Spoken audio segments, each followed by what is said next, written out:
Ini adalah video Ask Me Anything episode yang keempat di channel YouTube ini. Dimana gue akan jawabin semua pertanyaan kalian, baik dari Instagram, komen YouTube, Telegram, pokoknya semua pertanyaan dari kalian bakal gue jawabin di series ini. Kalau misalkan pertanyaan kalian belum terjawab, kalian boleh komen di bawah, nanti gue bakal jawabin di episode yang selanjutnya. Di episode kali ini, gue akan jawabin 10 pertanyaan kayak biasa, jadi langsung aja kita masuk ke pertanyaan yang pertama. Pertanyaan pertama dari WYATT7084. Bagaimana cara abang menyimpan seed phrase? Ini pertanyaan bagus banget, cuman sorry gue nggak bisa jawab secara detail tepatnya ada di mana, karena ya nanti bakal jadi bahaya. Step pertama, yang jelas untuk seed phrase ini nggak pernah gue tulis di HP, di laptop, ataupun nggak pernah gue foto. Gue cuma tulis di kertas dan cryptotext. Nah, untuk simpennya sekali lagi gue nggak bisa jelasin di sini karena nanti bakal bahaya banget. Lalu untuk wallet utama gue yang isinya cuma Bitcoin, selain gue tulis, gue juga hafal untuk seed phrase-nya. Jadi kalau andaikan gue nggak bisa akses ke seed phrase-nya, gue tetap bisa buka karena gue hafal. Ya, gue hafal ya. Emang agak susah sih hafalnya, cuman ya gue hafal. Cuma gue pribadi nggak saranin untuk hafal doang, karena kalau sampai kalian lupa satu kata aja, ya udah nggak akan pernah bisa buka selamanya. By the way, ini gue lakuin cuma untuk Porto Invest ya, yang nilainya cukup besar. Kalau wallet untuk airdrop, untuk kirim-kirim yang isinya cuma ratusan dolar, gue tulis di kertas biasa aja dan taruh di meja. Karena ya isinya sedikit, jadi nggak perlu simpan dengan cara yang repot. Pertanyaan kedua dari Ikadek Nugraha. Bang mau tanya, kalau sudah punya cold wallet, apakah bisa dicairkan dan ditransfer ke exchange atau ke bank? Jawabannya tentu bisa dicairkan, cuman nggak bisa langsung ke bank. Kita harus pindahin dulu ke exchanger. Misal nih, kalian simpen BTC di hard wallet, di Trezor, lalu kalian mau cairin nih jadi fiat. Nah, bisa kirim dulu Bitcoinnya ke exchanger, nanti dari exchanger kalian jual dulu Bitcoinnya, habis itu baru di withdraw ke rekening bank kita. Pertanyaan ketiga dari Black Snow 4854. Bang, wah udah belajar kripto, tapi udah loss 10 juta. Mending saya stop dulu apa gimana? Pertanyaan pertama, 10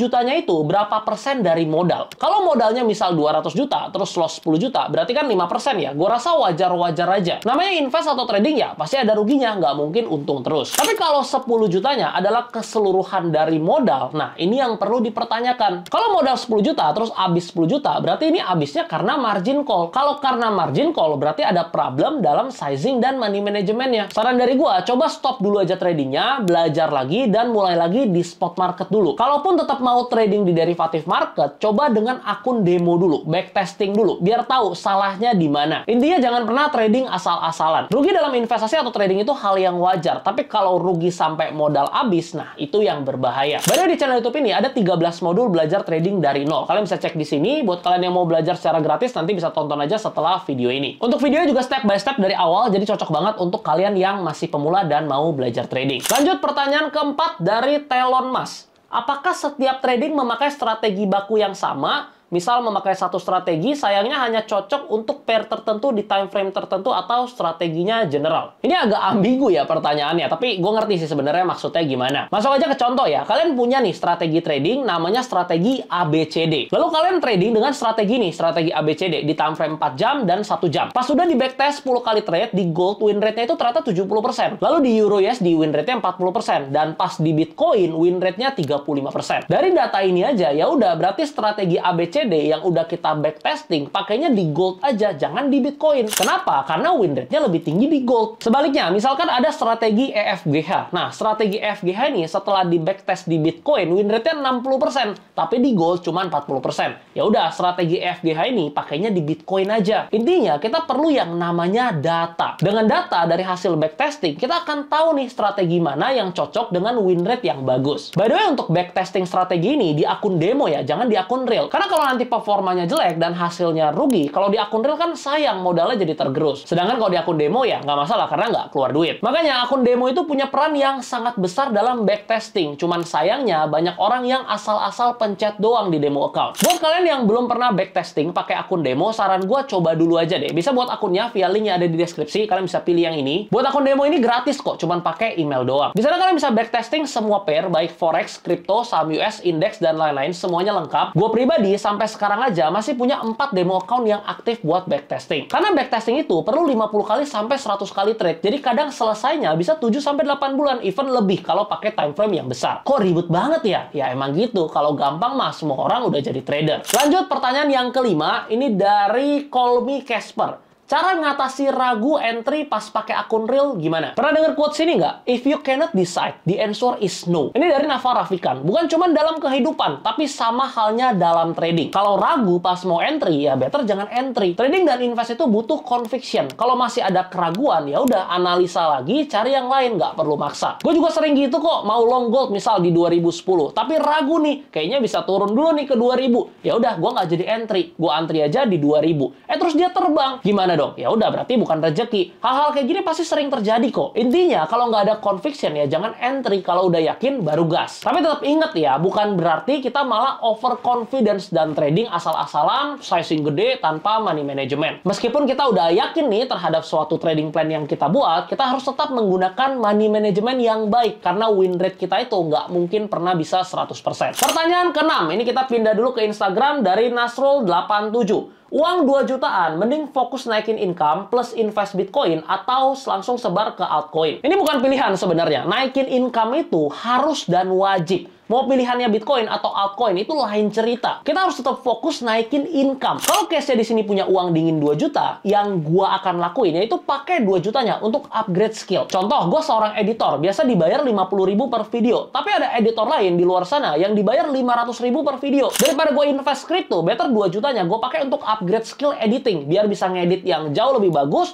lebih cepat, lebih efisien, dan bisa dapetin mungkin 200.000 sampai 300.000 per video. Otomatis dengan hal ini, income-nya bakal lebih banyak. Barulah gue bakal pakai untuk invest ke Bitcoin. Selalu ingat, investment play itu berbicara soal modal, bukan cuman skill. Lo mau sejago apapun, bisa cuan 1000%, 2 juta ya cuman jadi 20 juta. Yang punya 1M, nggak usah jago-jago amat, cuan 100% aja udah jadi 2 miliar. Jadi tetap fokus naikin income dan kumpulin modal. Lanjut ke pertanyaan yang ke-7. Ini dari Aldias Project. Kok Dennis, kalau beli Bitcoin, sistem DCA worth it apa enggak? DCA itu cuman works di bear market. Ketika market lagi koreksi dalam dan kita nggak tahu bottomnya di mana, strategi yang bisa kita lakukan yaitu dollar cost averaging. Tapi di kondisi market yang lagi naik, lagi bullish, DCA pasti underperform lump sum. Mungkin kalian banyak yang salah konteks tentang DCA dan juga lump sum. Misal nih, kalian lihat gue cicil Bitcoin nih setiap bulan. Terus kalian bilang gue DCA. Sebenarnya bukan. Gue beli setiap bulan karena tiap bulan ada uang yang baru masuk dari penghasilan. Jadi tiap ada duit masuk, misal 50 juta, ya udah gue beliin Bitcoin 30 jutanya. Bulan depan ada uang masuk lagi, gue beli lagi. Jadi pas uangnya udah masuk ke rekening gue langsung lump sum buat beli. Kira-kira begitu. Tapi di satu sisi, memang lump sum ini agak bikin deg-degan. Karena kalau pas kita beli, misalkan hari ini, terus besok turun 10%, kita jadi nggak bisa beli lagi karena udah nggak ada modalnya. Ya, balik lagi ini ke masing-masing dari kalian, nyamannya kayak gimana. Kalau gue di kondisi kayak sekarang, ada duit ya, sikat langsung beli. Pertanyaan ke-8, ini dari Gomu Gomu. Kenapa nggak invest saham lagi? Kalau trading saham sebenarnya masih, tapi kalau untuk invest, gue memang udah nggak ada posisi sama sekali di saham. Sekali lagi bukan karena saham udah jelek ya, tapi ini soal opportunity cost. Di kondisi kayak sekarang, apalagi kita melihat adopsi Bitcoin yang semakin cepat, yang semakin luas semenjak Bitcoin ETF di-approve, gue belum menemukan aset kelas yang jauh lebih menarik daripada Bitcoin. Jadi untuk invest saat ini, porto invest gue terkonsentrasi di Bitcoin. Tapi nanti kalau bull market udah selesai, apakah gue akan balik lagi invest saham? Maybe yes, maybe no. Kita akan lihat nanti di 2025. Investasi itu bukan cuma soal instrumen yang kita suka, tapi soal opportunity.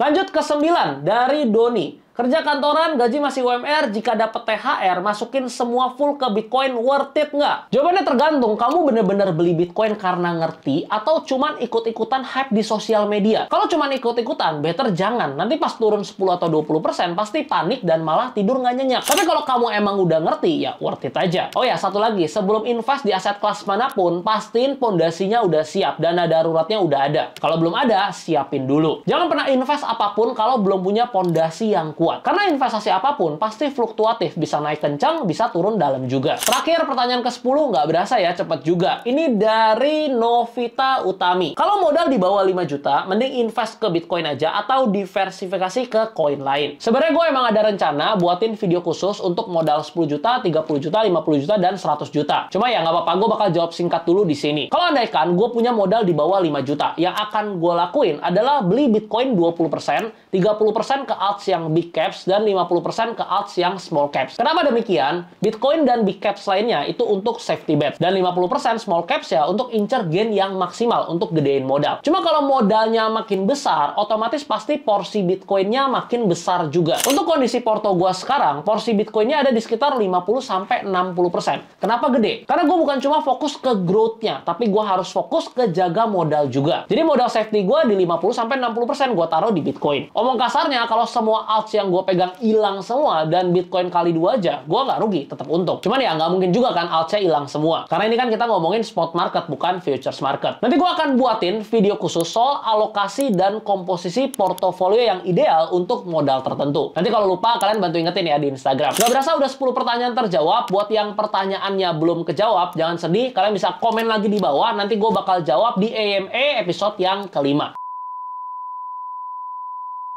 Buat kalian yang mau belajar dan backtesting pakai akun demo, bisa buat via link yang ada di deskripsi. Kalian bisa pilih yang ini. Dan buat kalian yang mau serius belajar trading, dengerin baik-baik. Kalian bisa join ke program belajar selama 6 bulan. Tenang aja, gratis. Langsung chat ke admin gua via link yang ada di deskripsi. Kalian bisa pilih yang ini. Nanti admin gua bakal invite kalian ke grupnya. Apakah berbayar? Nope, gratis, nggak berbayar. Nggak perlu deposit dan nggak perlu top up apapun juga. Yang penting punya akun demo. Karena kalau akun demo aja nggak punya, gimana mau belajar kan? Cuman buat doors orang aja, semoga kalian kebagian ya. Jangan lupa subscribe, nyalain loncengnya. Sampai ketemu di grup. Salam cuan.